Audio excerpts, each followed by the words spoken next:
15세기 프랑스 서부 낭트 지방은 어두운 그림자에 휩싸여 있었습니다.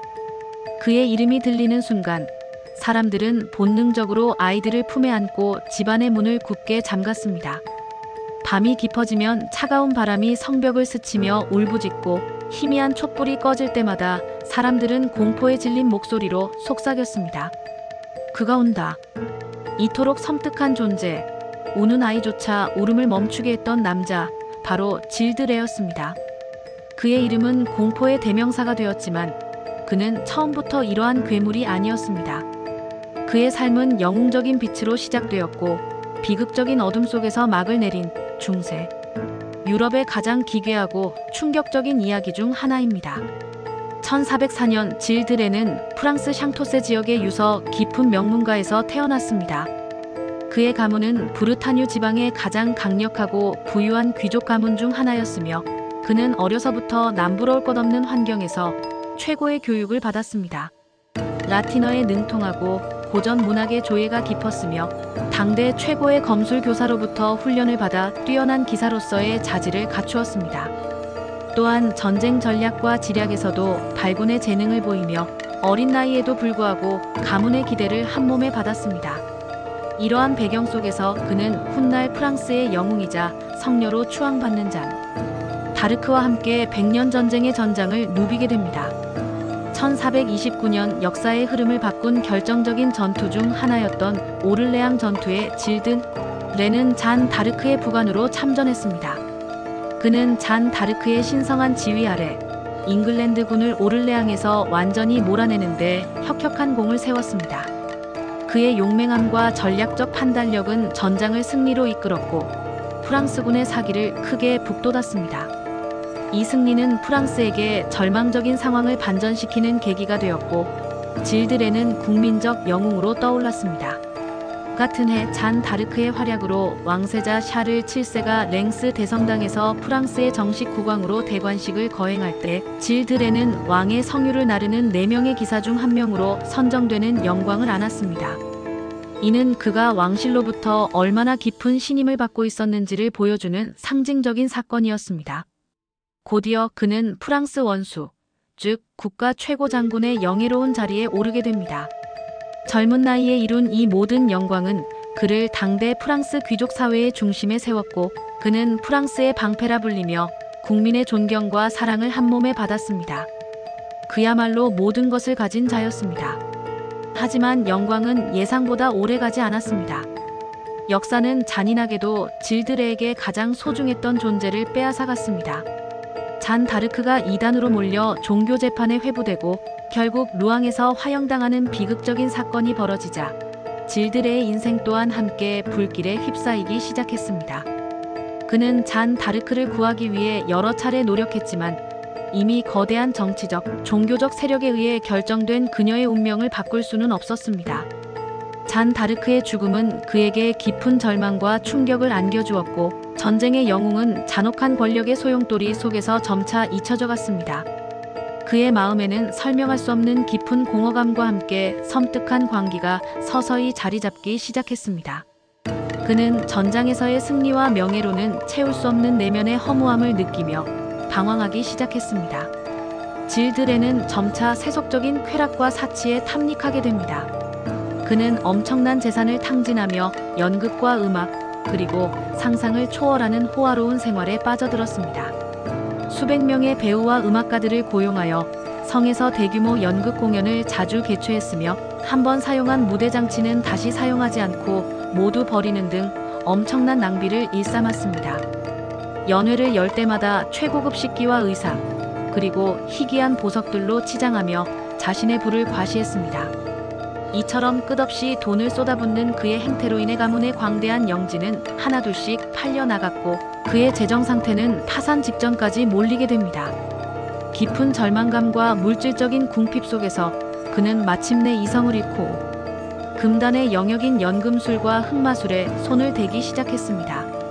그는 세속의 모든 즐거움과 영광이 덧없다는 것을 깨닫고 초자연적인 힘을 통해 자신의 불행을 극복하고 영원한 부와 권력을 얻으려 했습니다.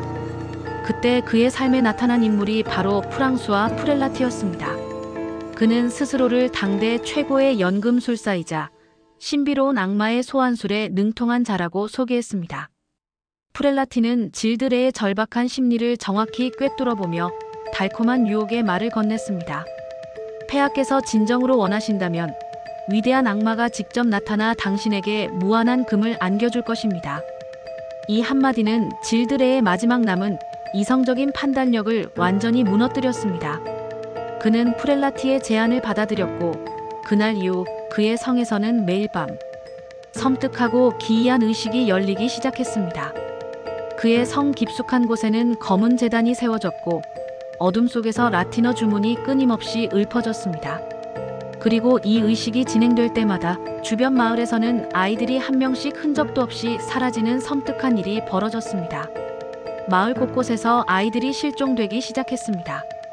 처음에는 단순한 실종으로 여겨졌지만 시간이 흐를수록 그 수가 늘어나면서 사람들은 불안에 떨기 시작했습니다.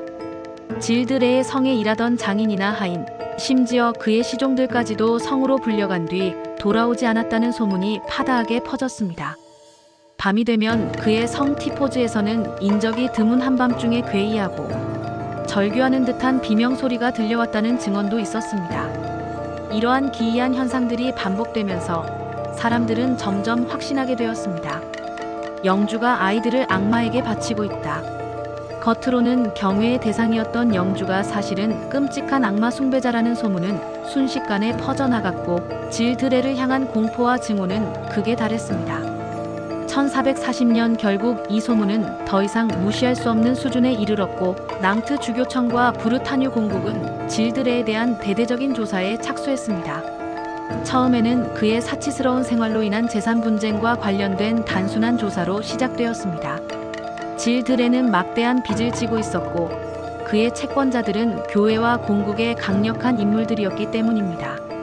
하지만 수사 과정에서 밝혀진 내용은 모두의 상상을 초월하는 끔찍한 고발들이었습니다. 실종된 아이들의 부모들이 용기를 내어 나타나 질드레가 자신의 아이들을 납치했음을 증언하기 시작했습니다. 그리고 결정적으로 질드레의 가장 가까운 측근이자 공범이었던 시종들과 하인들이 하나둘씩 입을 열면서 성 안에서 벌어진 참혹한 진실들이 드러나기 시작했습니다.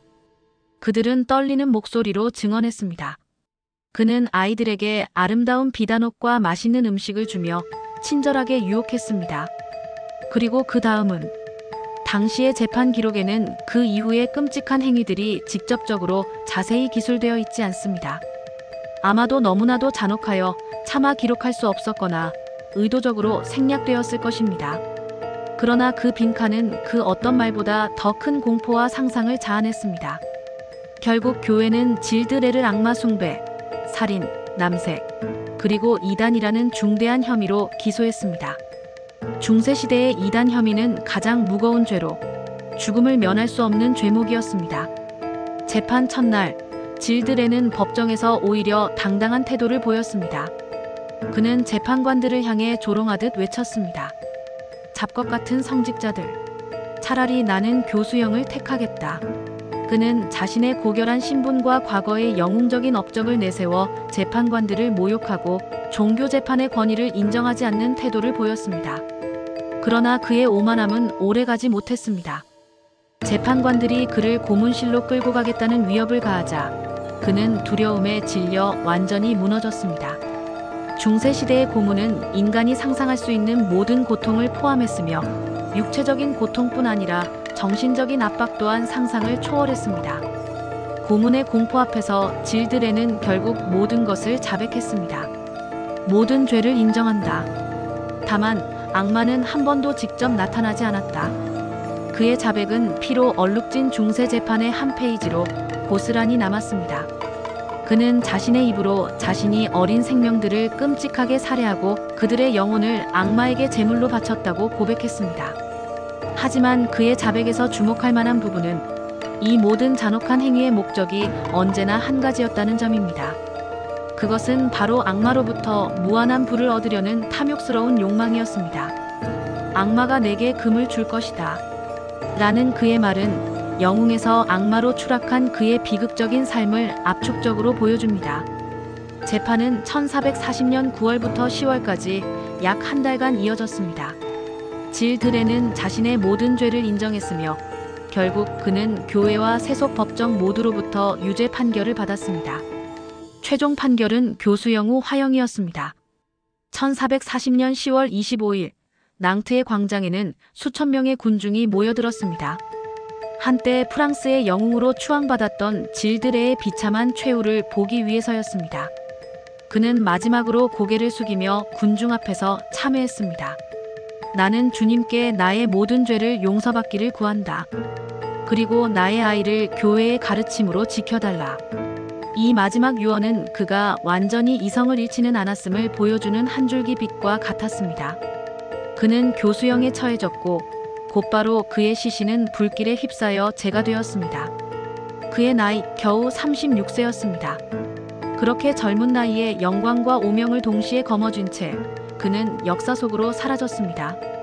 그의 죽음으로 낭트 지방을 공포에 떨게 했던 악몽은 마침내 끝났습니다.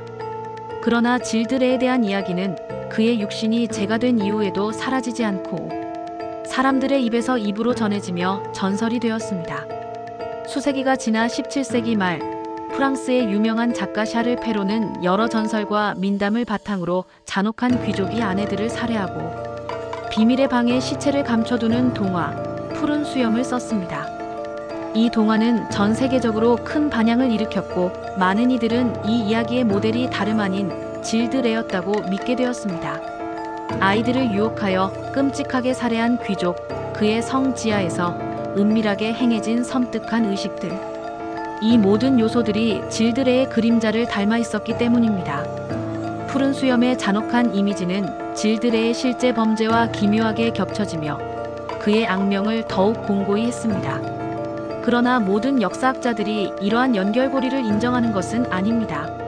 일부 학자들은 푸른 수염은 유럽 전역에 걸쳐 전해 내려오던 여러 잔혹한 전승들이 섞여 만들어진 상징적인 인물일 뿐 질 드레를 직접적인 모델로 삼았다는 명확한 증거는 없다고 주장합니다. 실제로 푸른 수염 전설에는 질 드레의 범죄와는 다른 양상들도 존재하기 때문입니다. 그럼에도 불구하고 사람들의 기억 속에서 질 드레는 악마와 거래한 귀족, 푸른 수염 전설의 원형, 그리고 영웅의 비극적인 몰락이라는 이미지를 지울 수 없었습니다. 오늘날까지도 역사가들은 그가 정말로 수백 명의 아이들을 무참히 살해한 잔혹한 괴물이었는지 아니면 당시의 복잡한 정치적, 종교적 상황 속에서 희생된 정치적 희생양이었는지에 대해 치열한 논쟁을 벌이고 있습니다. 그의 재판 기록은 상세하게 남아있지만 그의 범죄를 입증할 만한 물리적인 증거는 거의 남아있지 않습니다. 이는 재판의 공정성에 대한 의문을 제기하게 만듭니다. 그의 막대한 재산을 노린 브루타뉴 공작과 교회의 공모 가능성, 혹은 고문으로 강요된 허위 자백이었다는 주장은 여전히 강력하게 제기되고 있습니다.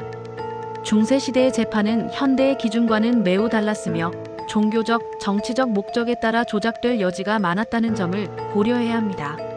하지만 한 가지 사실만은 분명하게 남아 있습니다. 질 드레는 상상 속의 인물이 아니라 실존했던 역사적 인물이었다는 것입니다. 그는 한때 잔 다르크와 함께 프랑스를 구한 영웅이었으며 그의 이름은 결국 중세 유럽이 낳은 가장 어둡고 무서운 전설 중 하나로 영원히 기록되었습니다. 낭트의 바람은 여전히 그가 살던 성벽을 스쳐 지나가며 과거의 비극을 속삭이는 듯합니다. 밤이 깊어지면 사람들은 여전히 불안한 목소리로 이야기합니다. 푸른 수염은 아직도 아이들의 울음소리를 찾아 어둠 속을 헤매고 있다. 질 드레 그는 과연 타고난 괴물이었을까요? 아니면 권력과 욕망, 그리고 시대의 광기가 만들어낸 비극적인 괴물이었을까요?